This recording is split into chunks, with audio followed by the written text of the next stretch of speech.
Hello. Um, Kelly asked me to show how to change a score, I think it was. That was the question. So I'm just going to show you real quick in my class.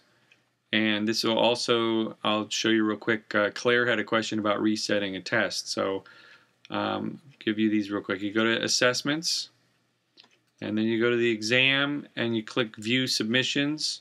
Or you can just go right where the exam is. You can go to the drop-down list and it says View Submissions. So you click View Submissions. Either way, you'll get this list of all the tests, right? And then I'll use this one here because I did change this grade already. You go where the date is, you click on that student's test, and their exam with all the results will come up. You will see the student response and the correct answer. Maybe I showed you this already. Student response is on the left, correct answer is on the right. So you've got three buttons here: update, grade, reset, attempt, and cancel, obviously. And what you're going to be doing here when you are changing a specific question or looking at a specific question is you're going to be update a grade. So let me find where this question was. Yeah, here it was. This one, jumbled 1-1. For whatever reason, the computer is not recognizing that this answer is the same as this answer. So she was given 0 out of 2 points. You probably have other students in the class who randomly got this question on their test, and they may have gotten it right, but until they ask you about it, just leave it alone. It's only 2 points. It's not probably going to make a difference in their grade overall. If they ask you about it and you find that they did get it correct, then you can give them the 2 points like I did here. So normally it would appear like this, where there's nothing, just sort of like this one down here. And so to override the 0 of 2, you're just going to type in 2. Okay, and then you go back to the top, or I think it's at the bottom also, and you click Update Grade.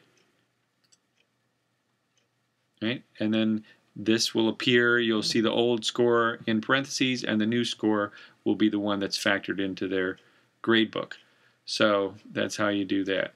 Now, with Claire asking about a student that needs a retake because she had computer issues, do the same thing. You go, it's the same process, right? Assessments. You click on the test, click View Submissions, or use the drop-down to view submissions. Right? You go to the exam, since it doesn't really matter here. And then you would click Reset Attempt. And when you do that, a pop-up window is going to come up. I'm scared to do it, so I'm not even going to bother. But a pop-up window will come up to make sure that you want to do it, and you would click OK. All right? Now, here's the deal. This is in Claire's case. She's going to offer this student a retake, and that's fine. But what I've asked her to do, the student said, I had technical issues.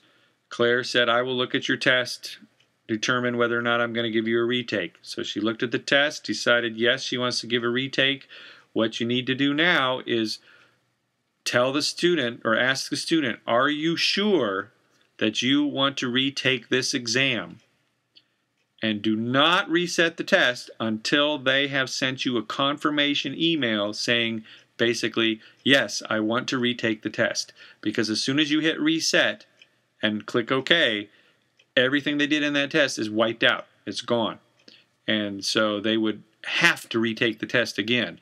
And if they change their mind for whatever reason, and they decided, oh, a 70% was good enough, I don't want to retake the test, then, they're going to give you a lot of headache. So get the confirmation. Even though the students asked for a retake, you've agreed to do it, get a confirmation after you've agreed to go ahead and reset the test. Okay? So that's how you view the test scores and how you override the specific question scores. One other thing I'll mention, I think I got this from a different instructor, not one of you two. I don't know which one of these might be. We'll just pick a test here at random. Oops, I got to click over here. Yeah, see, here's that jumbled 1 guy. Now he got it right. Now I wonder why it did it. See, I don't understand that. This guy got 2 points out of 2 for the exact same question. I got to go back and look at her test. Maybe she put them out of order and I didn't pay attention. Preparation, fieldwork, analysis, dissemination. All right, I'll go back and look at that. Anyway, some of these, if he's got one here, multiple choice questions are multiple answer questions, meaning that they have to, pick more than one response in order to get the question right.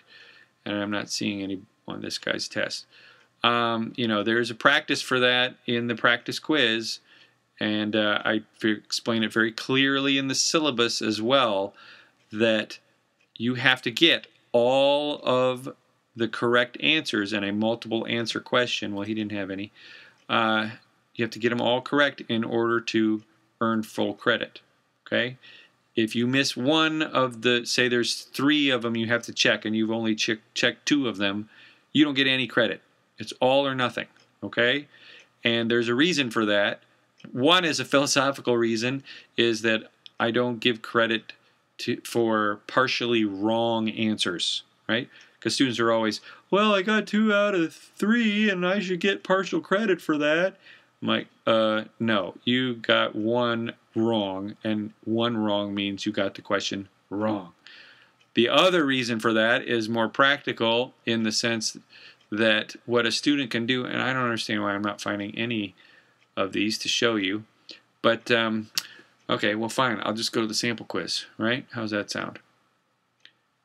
I know you're getting confused what I'm showing you or what I'm telling you, but all right, so sample matching, live audio, sample multiple choice. This is just one answer, fill in the blank. Sample multiple choice 2, 1, 2, 3, 4. They have to get all 4 of those correct in order to get 100%. What happens, right, here's that all or nothing. What happens is that some students will go ahead and check all 5 of these, okay?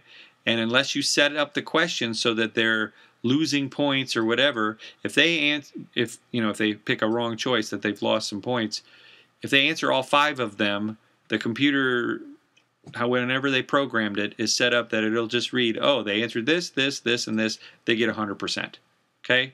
So it makes it so that the questions are, you answer all 5, you get 100% of the questions. Some students have figured that out. So consequently, when you answer all 5, if it's in all or nothing mode, then they get 0 points for the question. I know, a little bit confusing, but point being, students are going to ask you, why didn't I get partial credit? You tell them it's in the syllabus that multiple choice questions are either all or nothing. Okay, sorry, I rambled on a little bit long about that, but hopefully that makes sense to you guys. Bye.